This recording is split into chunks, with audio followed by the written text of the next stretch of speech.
So when you first started out, did you foresee the universe growing to where it is now and having what are you're going to release you're going to do your fourth sequel on Kickstarter next month? Did you see that in the beginning? Did you have these plans that early on? No. The idea behind this is the comic, the original 6-issue miniseries, was originally written as a TV pilot when I was at UCLA Film School. And it had done well in competitions, but back then, and this was 2008, 2009, people, steampunk hadn't hit the mainstream yet. And period pieces are very expensive to produce. So it was suggested that I turn it into a graphic novel to essentially have part of a marketing kit to sell it back to Hollywood into film or TV. Well, the problem that happened over the years is that I began to really enjoy writing comics.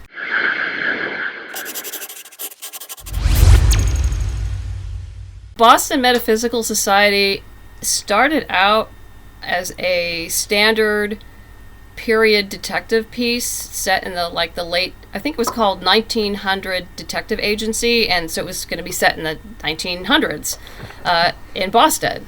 And a director friend of mine stopped me one day, and he said that I really think this would work well in a steampunk world. And I'd heard of steampunk, but wasn't that familiar with it, so I did my research and realized he was absolutely right. So I redeveloped it, and it probably took me days to come up with the name, because I wanted a name where the words evoked the time period. And because they didn't call, they call things societies. What we call an agency now, they call a society or a club. And the term metaphysical has a very different usage now than it did back then. I mean, now it's more looked at like, a philosophy kind of thing. And back then it was like, oh, it's the paranormal and the supernatural.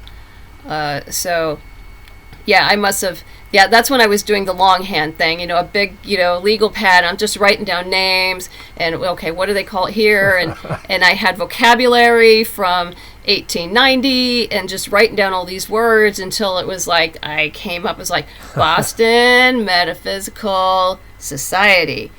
Ding, that's ding, ding. It. Ding, ding, ding, ding, ding. Yeah, that's it. I got it. Yeah. So that took some work.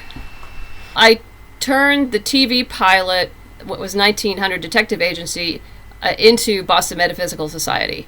And then, yes, Boston Metaphysical Society is the first comic that I wrote. I was very fortunate in that I took sequential art classes, a number of them, while I was developing this script. So, I mean, I had people who knew what they were doing looking over my shoulder and giving me critiques, which is... why it ended up as good as it did, the first time out. The reason that the first 6 issues came out as well as they did is because of the classes and the mentorship that I had going into it. And Emily was just out of art school, and it was pretty clear she was ready for prime time. And because when she finished the 6 issues, because I signed her for all 6 issues, and she got them all done, bless her heart. I mean, she's gone on to do storyboarding at Nickelodeon and Warner Brothers and a ton of stuff, and I'm very happy for her. Yeah, it's an amazing first collaboration. Yeah, she did. She was wonderful. She was wonderful. Yeah, but while we were in production for the 6-issue miniseries, which took 5 years to do, I started writing short stories, basically as companion pieces to it. And my idea was, okay, this is a great way to build canon for the world. And I could just throw these on Amazon as little short stories. And when I had enough of them, I could pull them together for an anthology and actually sell an anthology. Nice. And it was really interesting when I started doing this, nobody else was doing that.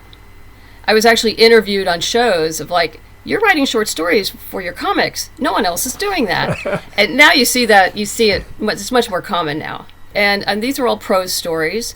But as I started getting deeper and deeper into the world, I'm going like, this is a really interesting world. And I just started fleshing it out, and the characters, and there's all these ancillary characters that you'll get glimpses of. And then I just started writing, the novel prequel, which obviously is out now, A Storm of Secrets. And so you get to meet some of the people they talk about in the graphic novels, or where you get to see where they come from. And it's just been a lot of fun to just gradually build and enrich this whole universe. But people automatically think, oh, this is a novelization of the comic, and I'm going like, no, I don't repeat I'm not going to waste my time to repeat the same story. That's just not going to happen. I'm going to give you a new story where it's a complete story, but there's a linkage between it and the graphic novels. So it's like in the sequel, The Spirit of Rebellion, you meet, they go to Philadelphia, and they meet a gentleman by the name of Samson, and it isn't, you get a hint of that he and Samuel knew each other back in the day. But then if you read Storm of Secrets, you discover he was like the head butler for his wife's house and looked at Samuel's wife as, his daughter. And then there's whole other It's got to be so fun playing with that type of storytelling and planting a seed here where you'd have to see it grow to fruition or figure out where it was planted there. That's awesome. Yeah, no, it's a lot of fun. And last year I finished up the first novel in a trilogy of what I call the House Wars, which is the Boston Metaphysical version of the American Civil War. And it happens, 35 years before the start of the first graphic novel. And even my editor has a good time because she did Storm of Secrets, and then she was editing the first book in this series. And then she says, oh, this is great. Now I know where this came from, what I read in the other one. I don't know if you saw, we're doing a Boston Metaphysical audio drama. You told me. Yes. I didn't see, but right. you told me. Right. We were talking on Messenger. You did tell me. That's right. Please tell me. So you're going to have breaks to do that? I kind of have to because, we have a production meeting this week. And we're casting for the leads, and we're into callbacks.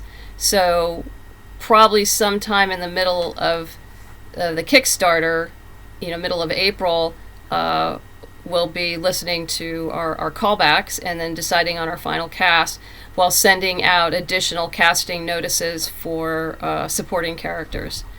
But that puppy's getting done. I'm just amazed, just a little bit at a time, and we're getting some great actors. I'm just so happy.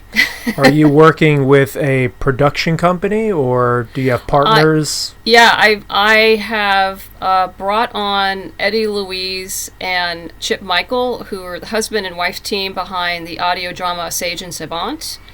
They did it. They produced it for 6 years, so they know what they're doing. I don't know what I'm doing, but they know what they're doing, and they're teaching me. So, they're on board. She's on board as script editor and mentor, and Chip is doing the sound engineering and the composing. And yes, they are getting paid. Wow. So, everybody's getting paid. I'm very fortunate in that I was a recipient of a California Small Business Grant. So, that will help get this party started, so to speak. I'll get the actors will get paid. They'll be happy. That's amazing, and that's got to be a different type of collaboration. Yes. Do they? Okay, so So are you writing a script for it essentially, or how? Yeah. I've had to learn how to write an audio drama. So I did research and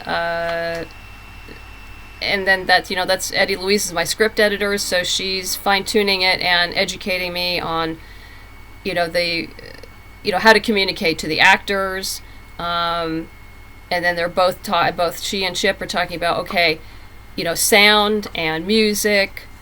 So, once again, multiple passes over the scripts, like, okay, what's the emotion I want the actor to be showing here or demonstrating in some fashion? Do we need any kind of urgent or dramatic or scary music here? What are we hearing? Is someone coming into the room? Is a door closing?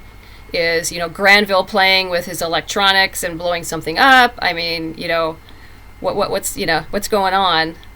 And so it's a very traditional audio drama, and which I think fits with the world of Boston Metaphysical. So that's awesome. Yeah, so I was going to say, I could picture, and correct me if I'm wrong, but the way as a comic writer you would write the panel, you would write it for the artist and try and inspire the artist into picturing somewhat what you're picturing, or what you want displayed in the panel. You would do that for the actor. Yeah, and for the sound engineer. It's right. For both. Okay, so you're writing. Okay. Yeah, it's for both. So you set up a Bible where you describe all the rooms that you're going to be using for the entire series.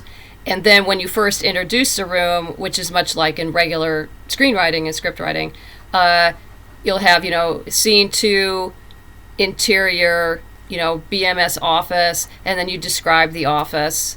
And so that tells the sound engineer, okay, is it brick walls? Are they walking on a wooden floor, a cement floor? Is it an empty room where their feet are echoing? What kind of echoing? Is there furniture in the room? Wow. all those kinds of things. And that then sounds fun. It is, and it really wasn't, at least for me, it wasn't that much of an adjustment to make, and it's another skill. Yeah, that's fun. Another project. Yeah, another project. Yeah, keep growing the world out. Yeah, in many ways. That has to be the most. Yeah, I think BMS has to be the most diverse project in forms. In ways you can receive it, especially once this audiobook is completed.